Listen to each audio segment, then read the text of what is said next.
नमस्कार मंडळी, आज 1 जुलै 2025 आणि आजचा हा दुसरा व्लॉग आहे बा। हा व्लॉग आहे कीर्तनाचा। तर कीर्तन पहा आणि आवडलं तर व्हिडिओला लाईक करा, शेअर करा आणि माझ्या चॅनलला देखील सबस्क्राईब करा। चला तर मग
संचित Oh,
ऐसे विठोबाचे नाम उच्चारिता खंडी जन्म वसो न शके पाप जाय त्रिविध तो ताप ऐसे विठोबाचे नाम उच्चारिता खंडी जन्म तुका म्हणे माया तुका म्हणे माया होयदासी लागी पाया ऐसे विठोबाचे नाम उच्चारिता खंडी जन्म विठ्ठल विठ्ठल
संचित क्रिया मान भोग ऐसे विठोबाचे नाम उच्चारिता खंडी जन्म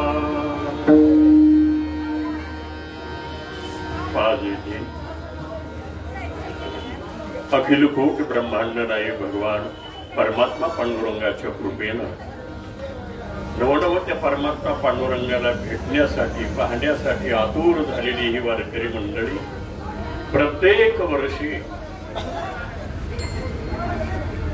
श्री क्षेत्र मुक्कडगाव हे असणारे भूवैकुंठ पंढरी असणारा हा आषाढी वारी निमित्त असणारा हा पायी दिंडी सोहळा आणि आज असणाऱ्या या पायी दिंडी सोहळ्याचा चौथा मुक्काम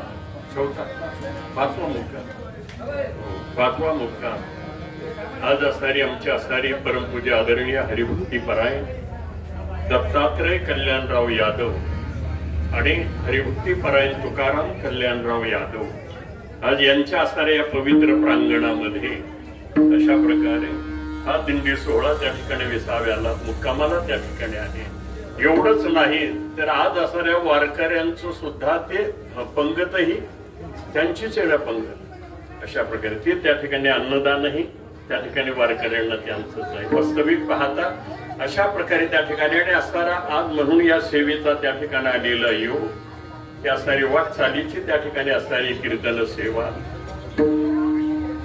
या सेवेसाठी त्या ठिकाणी जो घेतलेला अभंग देहोचे संत सम्राट वैराग्य शिरोमणी जगतवंद्य जगद्गुरु तुकोबारा यांचा एक नामाचा अधिकार भगवत नामामध्ये किती सामर्थ्य आहे आणि त्याचं सामर्थ्य वर्णन करणारा आणि असा हा 4 चरणाचा अभंग आहे. या असणाऱ्या या कीर्तन सेवेसाठी आमच्या असणारे परमपूज्य आदरणीय हरिभक्तीपरायण माऊली महाराज यांनी सांगितलं तुम्हाला तर वास्तविक पाहता पहिल्या तिच्या कीर्तनाचा यशार होता. तुम्हाला थोडस उशीर झाला आणि मी त्या ठिकाणी वाट पाहत असतो म्हणून माऊलीचा फोन आला की जायचं पण फोनच आला नाही त्यामुळे मी काय आलो नाही. म्हणजे नाही तिथं आलो तर इथे तर होईना त्या ठिकाणी कुठं तरी असणारे भगवंताची त्या ठिकाणी सेवा करायला मिळावी आणि म्हणून असणारा हा कीर्त असणारा हा दिंडी सोहळा. आणि या दिंडी सोहळ्यात आमचं बरंच लय वाटा आहे. या दिंडी सोहळ्यात आमचा म्हणजे लोणीचा म्हणजे मी लोणीचा आहे म्हणून लोणी बोलतो असं नाही. लोणीचे आहेतच नाही त्या ठिकाणी. अशा प्रकारे आमच्या असणाऱ्या ताई आहे सुंदर गवळण म्हणतात अशा प्रकारे त्या ठिकाणी ते असणारे हो मी तरी तिकडं पण आमचे 2 भाऊ तुमचे अशा प्रकारे तेही माझ्यापेक्षा श्रेष्ठ भाऊ अशा प्रकारे त्या ठिकाणी आमच्या असणाऱ्या भगिनी आहेत त्या ठिकाणी सर्व हे तुम्ही आम्ही खेळीमेळी गदारुळी आनंद अशा प्रकारे त्या ठिकाणी आज सोहळा या निमित्त हे वाटचालीची कीर्तन केवळ जास्त प्रस्तावनेत किंवा इकडे तिकडे वेळ न घालता आपल्याला थोडक्यात त्या ठिकाणी असणारी सेवा करायची. एक आहे सज्जन मायबापा या भूतलावर त्या ठिकाणी आपण असणारी जन्माला आलो जन्म मरणाची एरझार म्हणजे संसार आणि या संसाराला म्हटलेला एक भवनाम त्या ठिकाणी असणारे संसार म्हणजे जन्म मरणाची एरझार आणि हे आपल्या पाठीमागे लागलेलं आहे. खरा हाच त्या ठिकाणी इच्छा नसता आपल्याला झालेला रोग आहे आणि या रोगाला त्या ठिकाणी भवरोग म्हटलेला आहे. अशा प्रकारे आता बाकीची बरीच रोगाची त्या ठिकाणी असणारी पारख करणारी डॉक्टर आहेत भरपूर त्या ठिकाणी पण या भवरोगाचे पारख करूनही त्याच्यावर औषध देणारी एक डॉक्टर त्या डॉक्टरचं नाव आहे संत. अशा प्रकारे फक्त ते त्या ठिकाणी नाही तर इतर असणाऱ्या आजाराला इतर डॉक्टर आहेत. अशा प्रकारे इतर त्या ठिकाणी आजार कळतीलच असं बी नाही ना. आजार कळतील असेल मी हमेशा विनोद म्हणून सांगत असतो. असा एक माणूस आजारी पडला म्हणून गेला डॉक्टरकडे गेल्यावर डॉक्टरने त्या बाकावर त्याला झोपवलं असं कानात घातलंही पुढं दिवलाच नाही म्हणजे त्याच्या छातीवर मान पोटावर इकडं तिकडं पाया अंगावर होत्या अंगावर किंवा पायाकडं हा लांब होता त्या ठिकाणी डोळे पाहिले जीभ बाहेर काढा असं बराच वेळ तपासलं आणि मग त्याला म्हणजे बस बाबा उठून बसल्यावर मग त्याला विचार म्हणजे काय दुखत आहे तुझं. मला मग तू आता पण काय आत बसत नाही म्हणजे वास्तविक पाहता हा सामान्याला देखील त्या ठिकाणी आपल्याला हा रोग कळत नाही पण हा जो असणारा रोग जो आहे त्या ठिकाणी अशा प्रकारे का तर हा जो असणारा रोग जो पूर्व सुकृत्वाने फक्त त्यांना कळतो. तुम्हाला मला सांगा आपल्याला कधी पश्चाताप झालाय की जन्म मरणात गिरदार पाठीमागे लागली हे फक्त त्या ठिकाणी ती तळमळ संतांची आहे. अशा प्रकारे त्या ठिकाणी असणार हो त्यांनी म्हणावं काही मी उद्धार काय मी उद्धार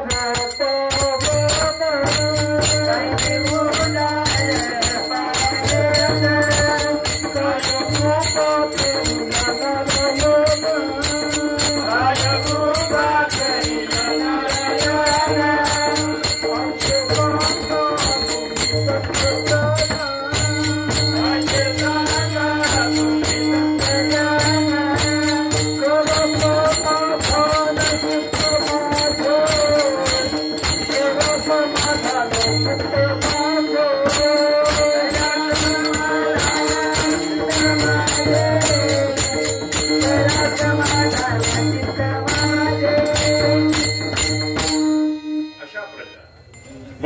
ठिकाणी ही खरी तळमळ संतांना. त्यांनी त्या ठिकाणी असणारा विचार केला, हे भगवंताने कुठपर्यंत त्या ठिकाणी जन्माला आहे ना, नित्य भावे भजित अशा प्रकारे त्या ठिकाणी यायचं. इच्छा नसता यायचं, इच्छा नसता जायचं. हा भवरोग त्या ठिकाणी खरा आपल्या पाठीमागे लागलेला आहे. अशा प्रकारे आता का भवरोग लागला, तशी भवरोगाला त्या ठिकाणी कारण आहेत. आपल्या जन्मालाही त्या ठिकाणी असणाऱ्या भवरोगाला पहिली त्या ठिकाणी कारण आहे. जसं एखादा जर त्या ठिकाणी असणार आजार झाला ना, तर त्याला काहीतरी कारण असतच ना. काहीतरी काही कारणाशिवाय आजार होईल का? नाही ना होणार. त्या ठिकाणी असं एका माणसाला खोकला यायचं, गेला डॉक्टरकडे. डॉक्टरनं पाहिलं, म्हणजे त्या ठिकाणी तेलकट खाऊ नका. मला अजिबात नाही. मी त्या ठिकाणी कालवण सुद्धा बिनतेलाचं खातो. कधीपासून? म्हणजे 8 दिवसापासून. डॉक्टर म्हणजे 8 दिवसाचं ती सोडून माग महिनाभर तू टेम्पोच्या खालीच उतारणार, लग्न सराई जोडीत बसला, त्याचा परिणाम आहे. 8 दिवसाचं काय घेऊन बसला. तसं यात नाही तर आपल्या अनादी जन्माचं त्या ठिकाणी जे कर्म आहे ती आपल्या त्या ठिकाणी पाठीमागे लागलेले, आजचं नाही. भोगतो न घडे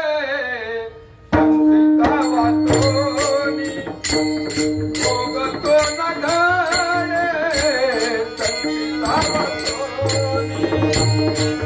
भोगतो न भागो संता भोगतो न भागो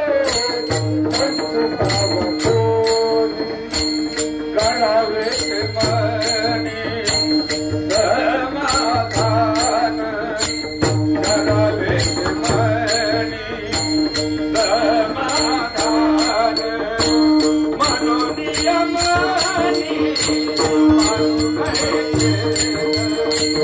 मनोनिया मनी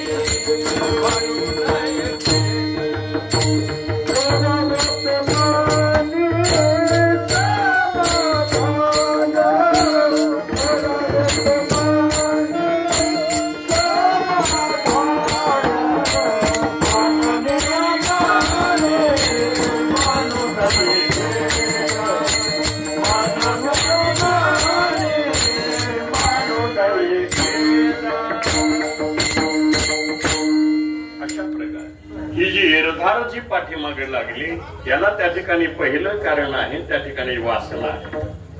म्हणून वर्णन केले बा, जन्म घेणे लागे वासनेच्या संगी. पहिलं जन्माला कारण वासना. दुसरा ही भवरोग होण्याला कारण आहे त्या ठिकाणी असणारे कर्म आहे. त्या कर्मानुसार त्या ठिकाणी असणारे सुख दुःख आहे. सुख दुःख भोगण्याकरता जन्म आहे. म्हणून नाथबाबा सांगता केली कर्म झाले त्याची भोगा आले, आणि ही भोगण्याकरता उपजले मेले ऐसे किती. दुसरं कारण कर्म. आणि तिसरं या जन्माला कारण जर असेल तर पाप पुण्य आहे. पाप पुण्य करोनी जन्मावर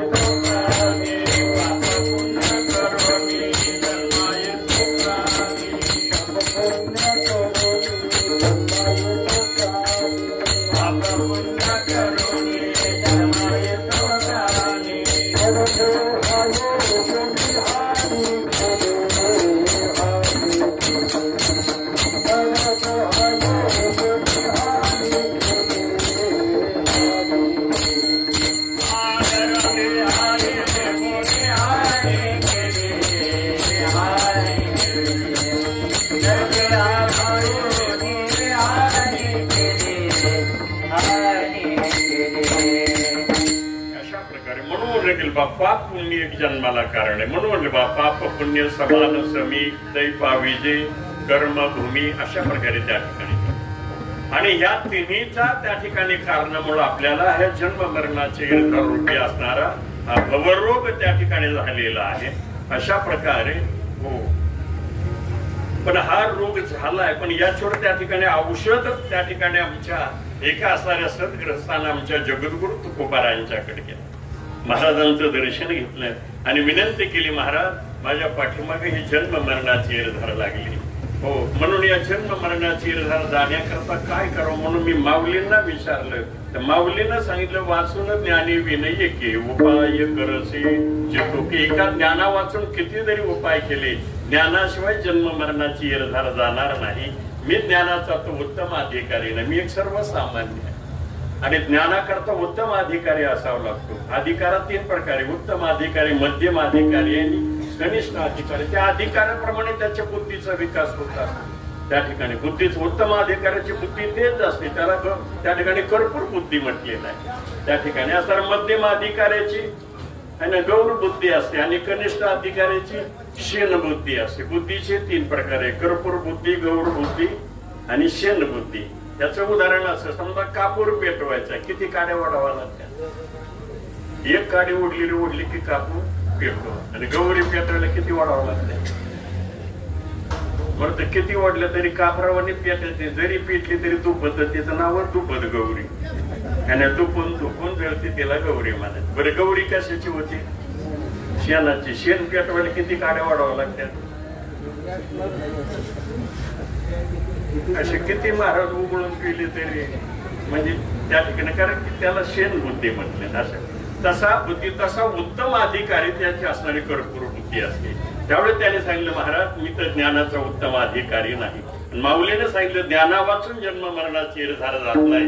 ज्ञानाशिवाय जन्म मरणाची इरझार जाणारा असा सोपा उपाय आहे का?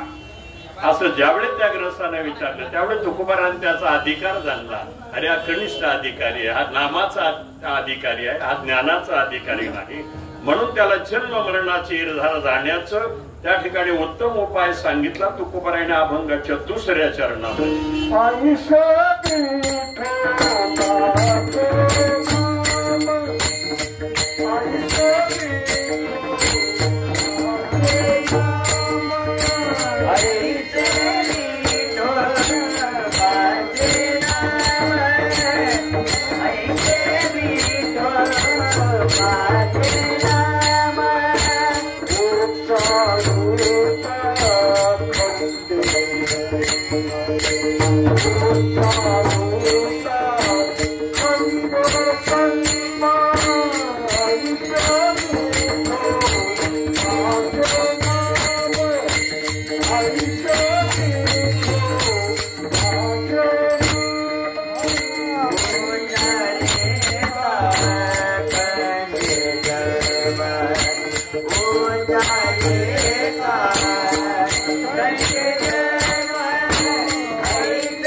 म्हणून त्यावेळी त्याचा अधिकार जाणला आणि अधिकार जाणून त्या ठिकाणी तुकोबाराय सांगतात, तुला जन्म मरणाची इरझार जावी असं वाटतं ना, म्हणून त्या ठिकाणी एक कर म्हणली, हो ऐसे विठोबाचे नाम.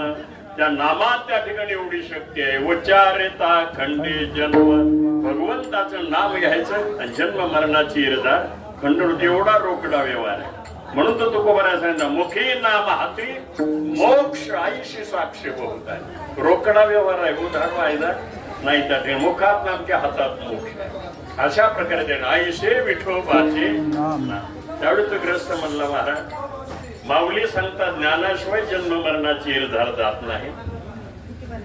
ऐका ना, हो मावशी, तुम्हाला हात जोडून विनंती करतो, गडबड करू नका. थोडा वेळ कीर्तन चालू आहे, कीर्तन संपलं बोला, तुम्हाला काय बोलायचं थोडा वेळ बोलू नका. आणि बोलायचं असलं तर हरी बोला, हरी बोला ना, तरी पण व्यर्थ गलबला करू नये. नाथानं सांगितले माझं बदल. म्हणून तात्पर्य त्या ठिकाणी तो ग्रस्त म्हणला, माऊली सांगतात ज्ञानाशिवाय जन्म मरणाची इरझार जात नाही आणि तुम्ही सांगतात त्या ठिकाणी नामानं जन्म मरणाची इरझार जाते. मग मी ज्ञान मार्ग आरूढ व्हावं का नाम मार्ग आरूढ? नेमका कोणत्या रस्त्याने चालावं? नवीन प्रवासी असावी, 2 रस्ते फुटावी आणि विचारायला कोणी नसावं. त्याला प्रश्न निर्माण होतो, नेमक्या कोणत्या मार्गाने जावं? त्यावेळी तुकोबारांचा, अरे बाबा माऊलीनं सांगितलं तेही बरोबर आहे, माऊलीनं सांगितलं तेही बरोबर आणि मी सांगतो तेही बरोबर. म्हणजे 2 सत्य कसे असू शकतात? 2 सत्य नाही, एकच सत्य असतं त्या ठिकाणी. त्यावेळेस तुकोबाराय, अरे बाबा नामानं जन्म मरणाची इरझार जाते हे बी सत्य आहे आणि माऊलीनं सांगितलं ज्ञानानं जन्म मरणाची इरझार जाते हे बी सत्य आहे. म्हणजे ज्ञान म्हणजे काय? ज्ञान म्हणजे काय? ज्ञान म्हणजे भक्तिरूपी आईच्या पोटी जन्माला आलेलं मूल. आणि वर्णन केले बा, भक्तीचे उदरी जन्मले जे ज्ञान. भक्तीने ज्ञानासी दिदले महिमान. अशा प्रकारे ज्ञान म्हणजे भक्तिरूपी आईच्या पोटी जन्माला आलेलं म्हणत आहे. अशा प्रकारे भक्ती नाही केली तर ज्ञान प्राप्त होईल का? ज्ञानाशिवाय भक्तीशिवाय त्या ठिकाणी ज्ञान प्राप्त होत नाही. असं म्हणून त्यावेळेस त्या ठिकाणी असणारा स्थिती अशी आहे, नाम भक्ती जर नसेल तर त्या ठिकाणी ज्ञान पुत्र कसा निर्माण होईल? राहू दे हे जे आहे ना, हे सगळं मिळून चालतं. याचं नाव दिंडी, याला दिंडी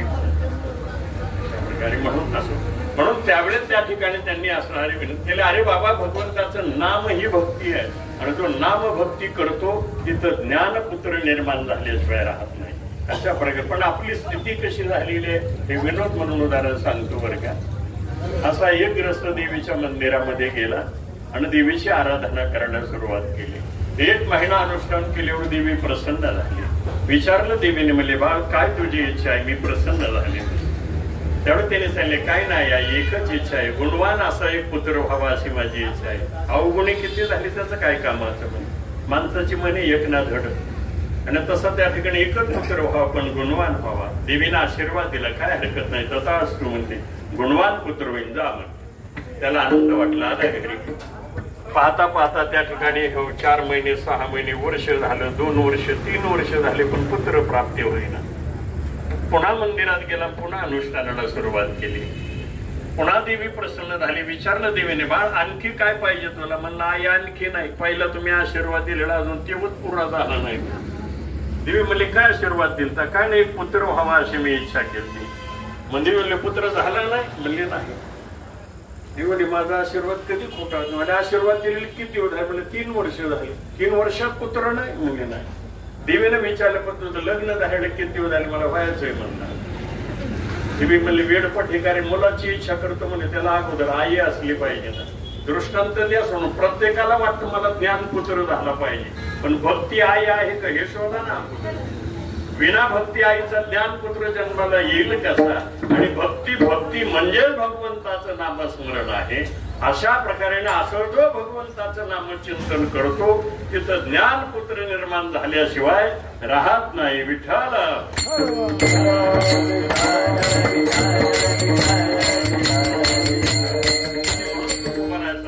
से विठोबाची नाम. आणि जो भगवंताचं नामचिंतन करतो त्याला असणारे ज्ञान प्राप्त झाल्याशिवाय राहत नाही. आणि असं ज्ञान प्राप्त झालं की त्या ठिकाणी असणारे जन्म मरणाचे खंडन झाल्याशिवाय राहत नाही. म्हणून म्हणणं की त्या ठिकाणी ऐसे विठोबाचे नाम उच्चारिता खंडी जन्म. पण इरधार का आपल्या पाठीमागे लागली? मी सुरुवातीला सांगितलं, पहिलं कारण आहे त्या ठिकाणी वासना, दुसरं कारण आहे असणारे कर्म, आणि त्या कर्माचे त्रिविध प्रकार वर्णन केले ते अभंगाच्या पहिल्या चरणात सांगितले.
प्रकारचं कर्म, तुटी भवरूप संचित क्रियामान भोग, ही कर्माचे त्या ठिकाणी 3 प्रकार म्हटले, संचित क्रियामान आणि भोग.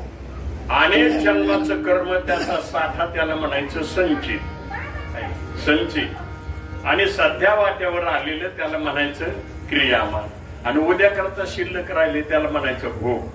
त्या ठिकाणी म्हणजे 3 प्रकारचं कर्म. थोडक्यात उदाहरण सांगू का? पहिले घरामध्ये धान्य साठवण्याकरता काय असायच्या? कणगी. त्याला कणगीत बिन मोजलेलं धान्य साठवून ठेवले त्याला म्हणायचं संचित. कनिंग म्हणजे संचित. त्यातलं त्या ठिकाणी 4 पायलं धान्य काढून दळून आणले, त्यातल्या 2 पायल्याच्या भाकरी टाकल्या आजच्या करता त्याला म्हणायचं क्रियामान, आणि 2 पायल्याचं पीठ उद्या करता शिल्लक राहतं त्याला म्हणायचं भोग. भोग सुद्धा संचिताशिवाय त्या ठिकाणी भोगतो ना घडी संचिता वाचून. मग त्या ठिकाणी असणार संचित क्रियामान आणि भोग, तिन्ही पैकी कोणत्याही प्रकारचं त्या ठिकाणी कर्म असो, त्या ठिकाणी जो भगवंताचं नामचिंतन करतो त्या नामधारकाला दिव्य ज्ञान प्राप्त झाल्याशिवाय राहत नाही, आणि ज्याला दिव्य ज्ञान प्राप्त झालं त्याला कर्म शिल्लक राहत नाही. म्हणून माऊली सांगतात, हो त्या ठिकाणी ज्ञान आग्नेची मुखे जिने जाळलेली कर्म शेखे, तो परब्रह्माची मनुष्य देखे ओळख पार्था. अरे अर्जुना, ज्याला दिव्य ज्ञान प्राप्त झालं त्या ज्ञानाच्या अग्नीत त्याची कर्माची काष्ट जळून राख झाली, त्याला माणूस म्हणू नये. माणसाच्या आकाराचा तो प्रत्यक्षात देव आहे विठ्ठल.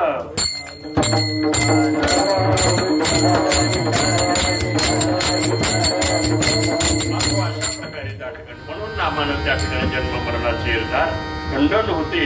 एवढंच नाही तर नामात किती ताकद आहे, किती ताकद आहे त्या ठिकाणी वेळ आली बरं का.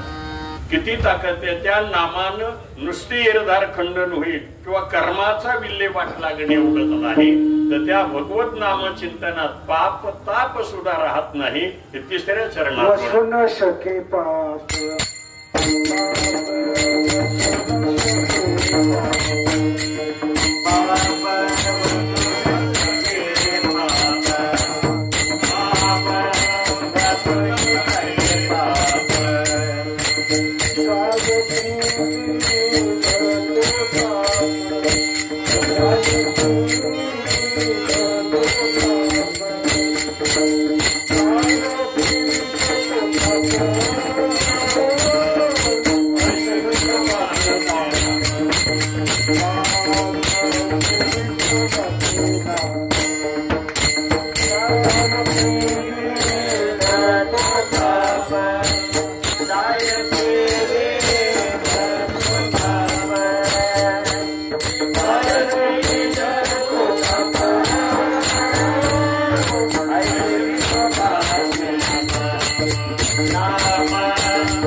चिंतन करणाऱ्या नामधारकाचं पापही राहत नाही आणि तापही राहत नाही. भगवंताचं नामचिंतन केलं पाप कसं राहील?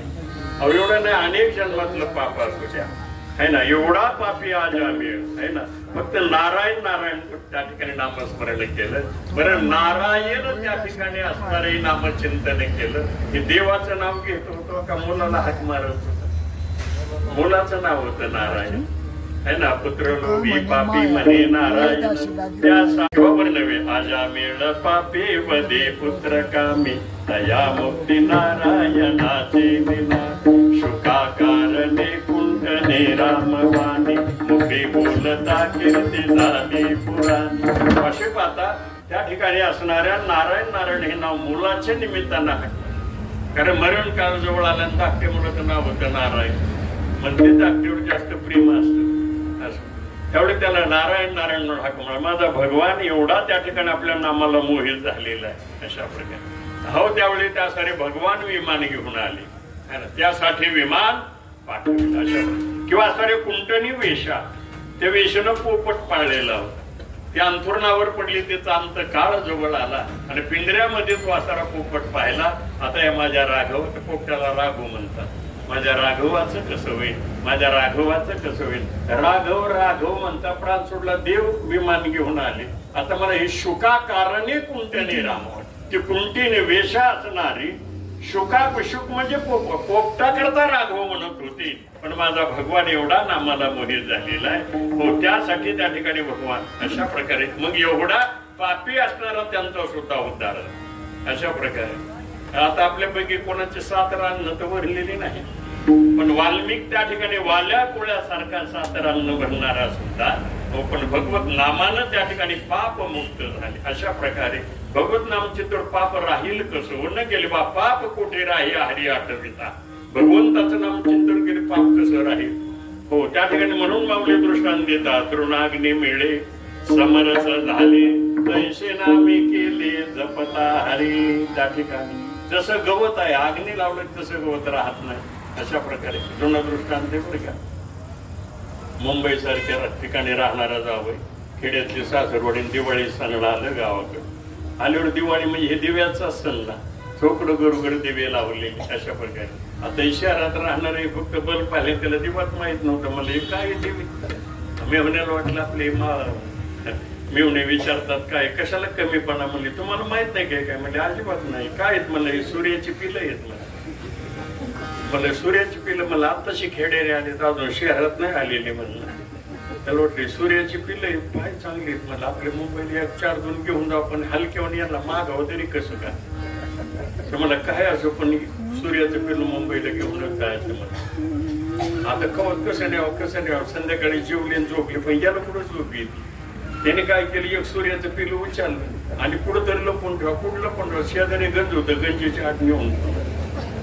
आता ही गंजी पशी पिलू गेल्यावर गपची बसत भेटली ना गंज पेटली की सगळ्या गंज पेटली बनवून आले जावं तेवढं मला माझ्या सूर्याच्या पिलाचं काय केलं मला त्याने तो उद्योग केलाय म्हणजे किती जरी मोठी गंज असली तरी एक त्या ठिकाणी असणारी अग्नीची ज्योती तिथं गेली. जसे गंज राहत नाही तसे गंज म्हणजे आपल्या अनेक जन्मातलं असणार पाप, त्या पापाची किती जरी मोठी गंज असली ना पण एक हरिनाम घेतलं रे घेतलं की त्याचं पाप कसं राहील. अशा प्रकारे त्या ठिकाणी असणार किती काही जन्माचं पाप असो वसू न शके पापच काय पण जाय त्रिविध दो ताप 3 प्रकारचे, आध्यात्मिक, आधी दैविक आणि आधी भौतिक. तिन्ही पैकी कोणत्याही प्रकारचा ताप असो त्या ठिकाणी जो नामधारक आहे त्याला ताप पोळीत नाही. का पोळीत नाही, त्या नामचिंतन त्याला दिव्य ज्ञान प्राप्त, ज्ञानानं कळतं देह मी नाही मी देहाचा द्रष्टा आहे.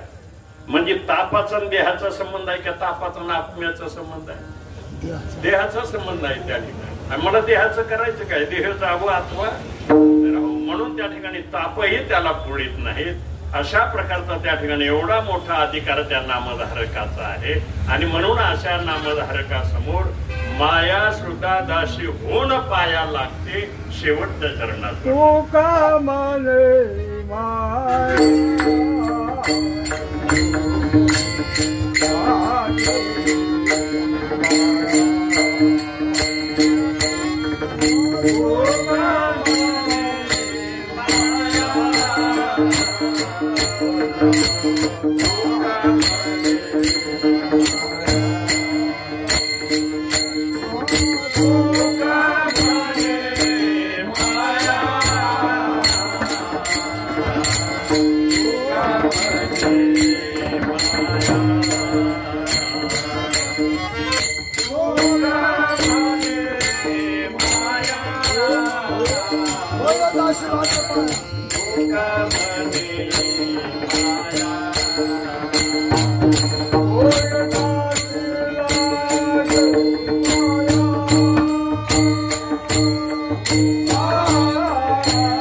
तुका म्हणे माया होय दासी लागे पाया. माया सुद्धा दासी होऊन पाया लागते. कुणाच्या?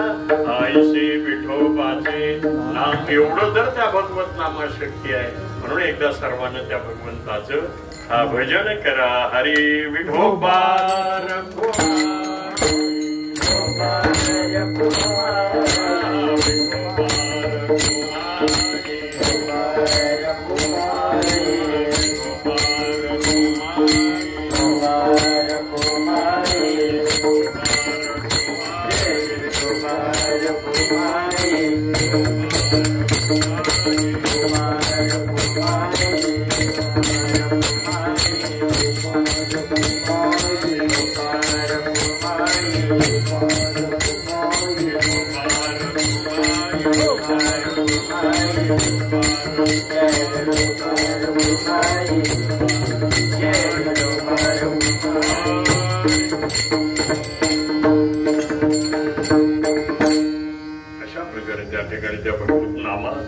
माया सुद्धा दाशी होऊन पाया लागते. एवढं सामर्थ्य. तसं वास्तविक पाहता माया हा जो शब्द आहे ना, आपली वेळ झाली बरं का. 2च मिनिटात आपल्याला शेवट होते गेली. माया माया म्हणजे 2च अक्षराचा शब्द आहे. माया 2च अक्षराचा शब्द आहे. पण अख्खा विषय जातो वारधेती कटोराला त्याची फुलीच कळली नाही किती फुल आहे त्या ठिकाणी. माया म्हणजे त्या ठिकाणी सामान्य नाही. अशा प्रकारे त्या ठिकाणी म्हणून त्या ठिकाणी पंचकर्ते असणाऱ्या पंचरत्न गीतेमध्ये एक ओवी येते. हो माझी माया अनिवार्य जाण. 12 सूर्याचे प्रकाशन तिचे तरळती नयन माझे स्वरूप निहाळिता.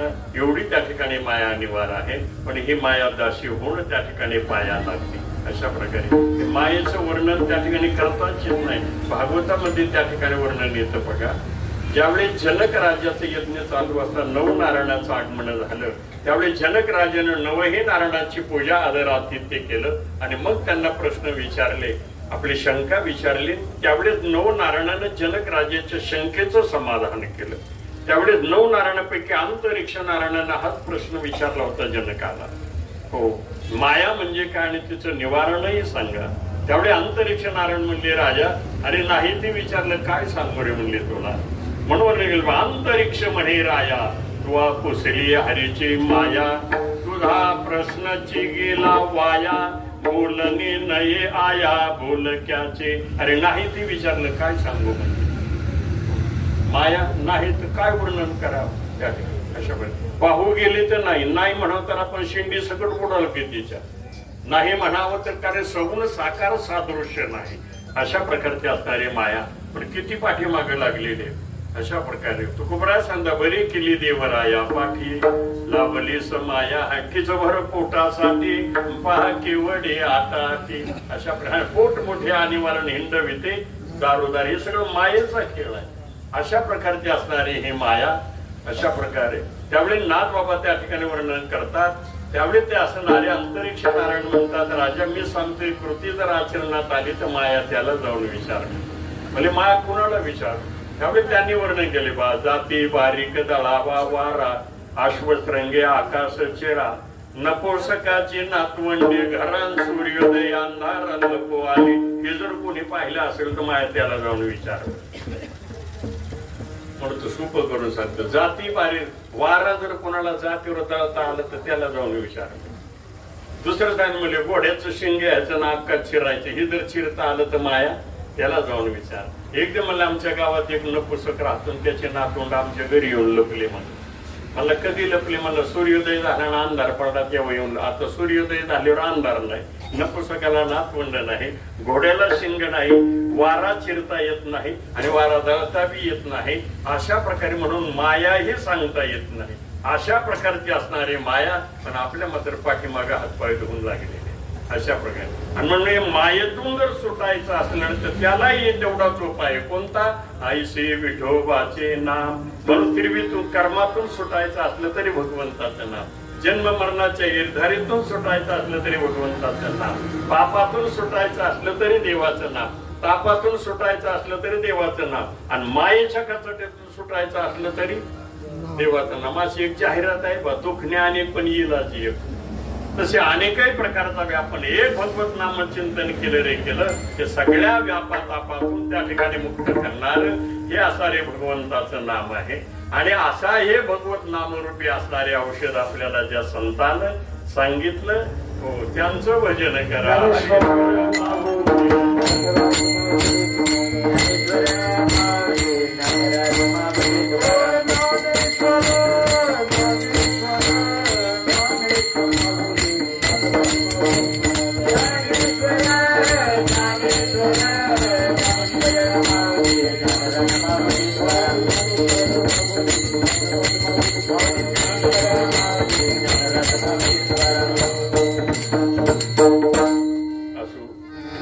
सेवा भगवचरणी अर्पण करू. आज आपला सारा हा दिंडी सोहळा त्यांच्या या पवित्र प्रांगणामध्ये त्या ठिकाणी प्रत्येक वर्षी त्या ठिकाणी उतरतो. अशा प्रकारे असे आमचे असणारे परमपूज्य आदरणीय हरिभक्तीपराय दत्तात्रय कल्याणराव यादव आणि परमपूज्य आदरणीय हरिभक्तीपराय तुकाराम कल्याणराव यादव त्या ठिकाणी अशा प्रकारे त्या ठिकाणी ते मोठ्या प्रेमानं त्या ठिकाणी वारकऱ्यांची वाट पाहतात. म्हणून तो वारकरी पंढरीला जाणाऱ्या वारकऱ्याचं आणि पंढरीच्या रस्त्यावर असणाऱ्या माणसाचं काय नातं आहे त्या भगवंताला त्या ठिकाणी कशी ती नात्याची गुंफणी करतात अशा प्रकारे फक्त त्याला माहिती आहे. आणि सगळी त्या ठिकाणी महाराजांना सांगितलं सुरुवातीला त्यांना विचारलं बघा आम्हाला जागा द्या. म्हणजे माझी पंगत असली तर जागा नाही तर जा पुढे. म्हणजे वास्तविक पाहता पण उदाहरण नाही बरं का. मी माझ्या असणाऱ्या मार्गशीर्ष वारीचा एक अनुभव सांगतो बरं का. आम्ही फक्त 16 लोक होतो पायी बाप महाराज होती बरोबर आणि लोकांना फक्त 3 सायकल होते पिशव्या अडकायला आणि पायीच चाललेलो. दगड अकोल्याच्या रानात एक वस्ती आणि तिथं आमचं जेवणाचं ठरलेलं असायचं. पण योग असं तिथं थोडं वातावरण बिघडलं.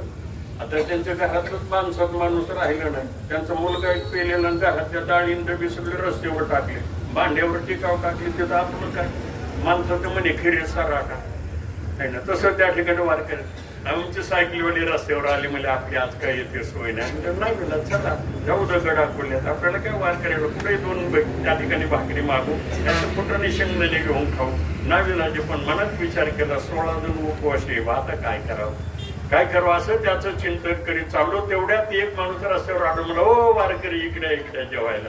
म्हणजे काय मला काय नाही येईच्या सवासणी मला सवासणी का सर पण गण जेवून मोकळी झाली की काय कमी अशा प्रकारे म्हणजे चिंता अशा करतो काय चिंता त्या एवढ्या अनंत कोटी ब्रह्मांडाचा तो मालक आहे चालक आहे. मग त्या ठिकाणी आमच्या तुकाराम भाऊडं का सद्बुद्धी नाही, इथं तुम्हाला जेवावं लागेल. अशा प्रकारची सगळी त्याचा खेळ आहे बघ त्या ठिकाणी. म्हणून त्या असणाऱ्या वारकऱ्याचं आणि रस्त्यावर असणाऱ्या आमच्या असणाऱ्या हरिभक्तीपरायण मंडळींचं काय नातं आहे त्या भगवंताला माहित आहे. अशा प्रकारे आणि ज्या भगवंतानं त्या असणाऱ्या नात्याची गुंफणे केलेली आहे असो. म्हणून त्या ठिकाणी भगवंतांचं कूट कल्याण करू ही त्या ठिकाणी पांडुरंग चरणी प्रार्थना करतो. सेवेला पूर्ण विराम. हरी विठाल जय जय